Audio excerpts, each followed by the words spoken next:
السلام علیکم ورحمۃ اللہ وبرکاتہ۔ پیارے مسلمان بہن بھائیوں، پیارے آقا جناب محمد مصطفیٰ احمد مجتبی صلی اللہ تعالی علیہ وسلم کی چند احادیث مبارکہ سماعت فرمائیں۔ جزاک اللہ۔ بسم اللہ الرحمن الرحیم۔ حضرت عبداللہ ابن عباس رضی اللہ تعالی عنہ کہتے ہیں کہ رسول اللہ صلی اللہ تعالی علیہ وسلم نے ارشاد فرمایا، جو کوئی استغفار کا التزام کر لے تو اللہ اس کے لیے ہر تنگی سے نکلنے اور ہر رنج سے نجات پانے کی راہ ہموار کر دے گا، اور اسے ایسی جگہ سے رزق عطا فرمائے گا جس کا وہ تصور بھی نہیں کر سکتا۔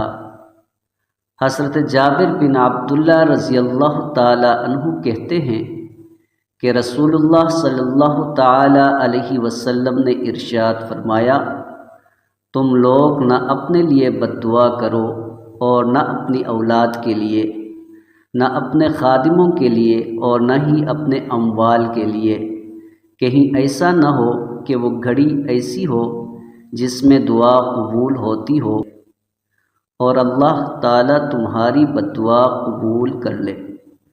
حضرت قتادہ رضی اللہ تعالی عنہ نے حضرت انس رضی اللہ تعالی عنہ سے پوچھا، رسول اللہ صلی اللہ علیہ وسلم کون سی دعا زیادہ مانگا کرتے تھے؟ انہوں نے جواب دیا، آپ صلی اللہ علیہ وسلم سب سے زیادہ یہ دعا مانگا کرتے تھے، اللہم ربنا آتنا فی الدنیا حسنہ وفی الآخرۃ حسنہ وقنا عذاب النار۔